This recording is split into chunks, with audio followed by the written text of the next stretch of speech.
मैं आपको सौगात इसकी चर्चा कर रहे थे, चाहे वह भदोही हो, चाहे वाराणसी हो, चाहे मिर्जापुर हो, चाहे प्रयागराज हो, जो भी जिले हैं, आपने कमल खिला दिया है, डबल इंजन की सरकार बना दिया है।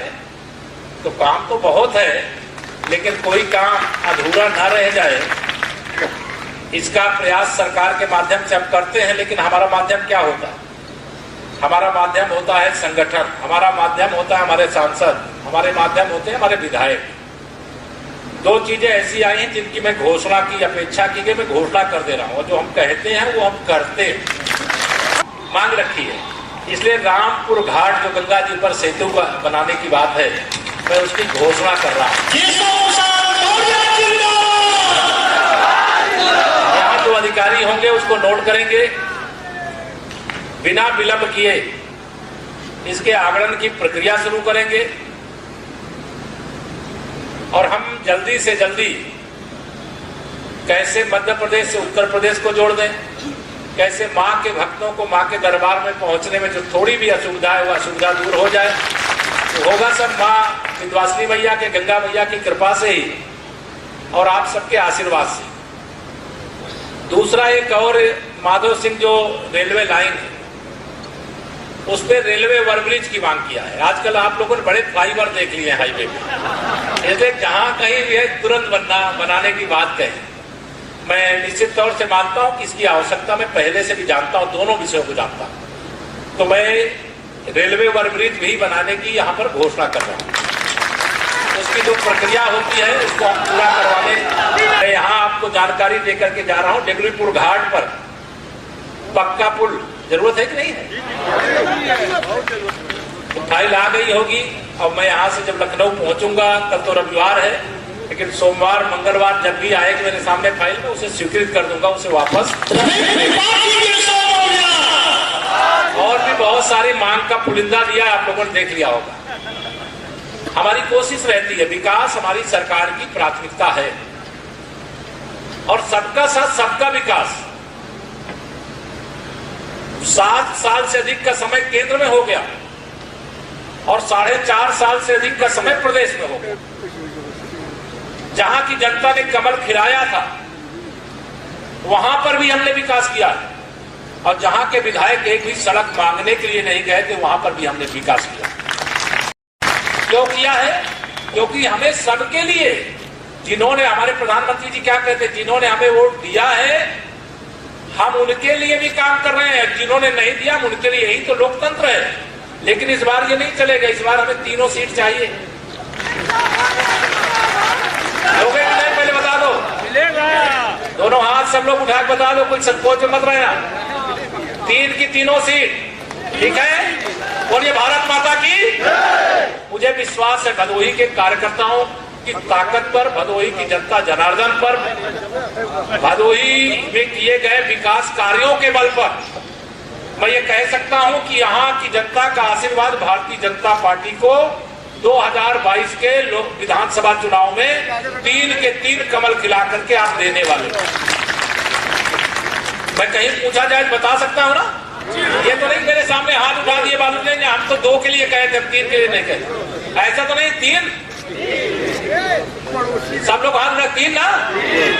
आप 3 बना यहां से जिता कर दीजिए, 300 पार हम उत्तर प्रदेश में करा के देंगे।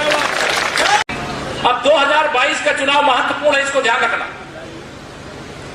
ये जो बहुत सारे गुंडे अपराधी अब आजकल सड़क पे समाजवादी पार्टी के साथ निकल रहे हैं ना, दिख रहे हैं कि नहीं दिख रहे हैं? इनको कहां होना चाहिए? जेल में होना चाहिए कि नहीं? जो गुंडे अपराधी माफिया हैं इनकी जगह जेल में। अब जेल से कोई गुंडा अपराधी माफिया बाहर आवे तो भाजपा की सरकार रहते हुए तो ये संभव है नहीं। संभव है क्या? लेकिन अगर सपा बसपा कांग्रेस जैसी ये तिकड़ी मिल करके आ जाए तो क्या ये गुंडे जेल में रहेंगे कि यहां जनता को रौंदने का काम करेंगे? इसलिए इनको जेल में रखने के लिए, इनको सजा देने के लिए कमल का फूल एक बार फिर से खिलना जरूरी है। आप सबको यह जरूर मैं यहां पर कह करके जाऊंगा, चुनाव धीरे धीरे निकट आ रहा है। कुछ विरोधी मुंगेरी लाल के हसीन सपने भी देख रहे हैं, जिन्होंने गुंडागर्दी करने के सिवा कुछ कभी प्रदेश में किया नहीं था। जमीनों पर कब्जा करना, मकानों पे कब्जा करना, गरीब आदमी का उत्पीड़न हो, चाहे व्यापार करने वाले व्यापारी उद्योगपति का उत्पीड़न हो, जिनका एक लक्ष्य रहता कि उत्पीड़न करो, लोगों को सताओ, उनको इस बात में खुशी मिलती है। लेकिन हम लोगों को खुशी है, हमारे प्रधानमंत्री जी को, हमारे मुख्यमंत्री जी को, हमको, सबको, हमारी सरकार को, हमारी पार्टी को खुशी तब होती है जो पीड़ित है, जो दुखी है, जिसकी जरूरत है, उसकी जब जरूरत को पूरा कर लेते तब हम सुखी होते हैं। वो सताने से सुखी होते हैं, हम सेवा करने से सुखी होते हैं और विकास करने से सुखी होते हैं। मैं आप सबको यहाँ पर आह्वान करना चाहता हूँ आज की इस कार्यक्रम के माध्यम से। कार्यकर्ता सब बैठे, मुझे मालूम, कार्यकर्ता साथियों पर मुझे विश्वास है। अगर आपने 2014 में यहां से लोकसभा में कमल खिला दिया था, यहां से वीरेंद्र सिंह मस्त जी को उस समय जिताया था, मैं भी बगल में लड़ रहा था। फूलपुर से मुझे भी जीत मिली थी और यहां वीरेंद्र सिंह जी उस समय जीते थे। 2019 का लोकसभा चुनाव आया, प्रधानमंत्री जी को फिर से प्रधानमंत्री ना बनने दिया जाए, इसके लिए सपा और बसपा गठबंधन कर लिए। थोड़ा चिंतित हुए थे सब लोग शुरू में, लेकिन मैं जानता हूं कि हनुमान जी की तरह ताकतवर भारतीय जनता पार्टी का कार्यकर्ता उठ करके खड़ा है। अच्छे काम हो रहे हैं, वो अच्छे काम इनको बर्दाश्त नहीं होते। रामलला की जन्मभूमि पर भव्य मंदिर बने, ये रामद्रोही बर्दाश्त करेंगे? कहते जो जय श्री राम कहता है वो राक्षस है, हम सब लोग राक्षस है। ये कांग्रेसी दिखाते हैं कि हम जनेऊधारी हैं, हम पुजारी हैं, हम हिंदू हैं। ऐसा हिंदू होता है कि अपने पार्टी के मुस्लिम नेता से राम भक्तों को गाली दिलवाएगा? देशभक्त राष्ट्रीय स्वयंसेवक संघ जैसे हिंदू संगठनों को, जिन्होंने देश के हित में सदा काम किया है, उनकी तुलना खूंखार आतंकवादी संगठनों से करेंगे?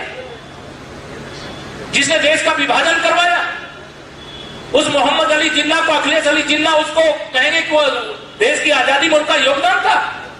यह सुनने के लिए हम लोग बैठे। जम्मू कश्मीर से धारा 370 हटाने का काम मोदी जी के नेतृत्व में हो गया। कांग्रेस कहती है हम सत्ता में आएंगे फिर लाएंगे। क्या धारा 370 फिर से वापस चाहते हो क्या? राम मंदिर जहां बन रहा है बनना रुक जाए, चाहोगे क्या? बाबा विश्वनाथ जी का भव्य मंदिर कॉरिडोर बन रहा है। ये कांग्रेसी सपाई बसपाई कोई होते तो कभी ये दिन देख पाते क्या? आज ये परिवर्तन जो आया है, तमाम बातें, मैं बहुत सारी बातें नहीं करना चाहता, लेकिन आप सबको यह आह्वान करके जा रहा हूं। आप सबसे इतना ही निवेदन करूंगा कि लगातार परिश्रम की पराकाष्ठा करिए। और मैं एक ही बात कहता हूं, बाकी सब कुछ जाओ भूल, याद रखो 56 इंच के सीने वाले नरेंद्र मोदी जी को और कमल का फूल। इस लक्ष्य के साथ आगे बढ़िए। निश्चित तौर से भारतीय जनता पार्टी फिर विजय प्राप्त करेगी। फिर से उत्तर प्रदेश में भारतीय जनता पार्टी की प्रचंड बहुमत वाली सरकार बनेगी। गुंडा राज की वापसी कभी नहीं हो सकती। भ्रष्टाचार करने वाले फिर से सत्ता में कभी नहीं आ सकते।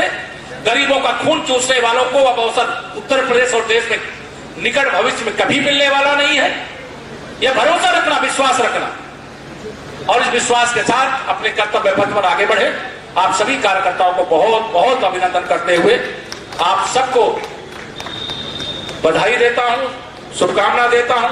आप सब लोगों ने बहुत सारे अभी त्योहार मनाए, मैं आया नहीं था, अभी बीत गए, उसके लिए भी, जो आने वाले त्योहार उनके लिए भी आप सबको बहुत बहुत बधाई, शुभकामनाएं। इतना ही निवेदन करके अपनी वाणी को दूंगा विराम। बोलिए जय श्री राम। जय श्री राम। आधे लोग हाथ उठा के बोल रहे जय श्री राम। कैसे रामलला का मंदिर बनेगा?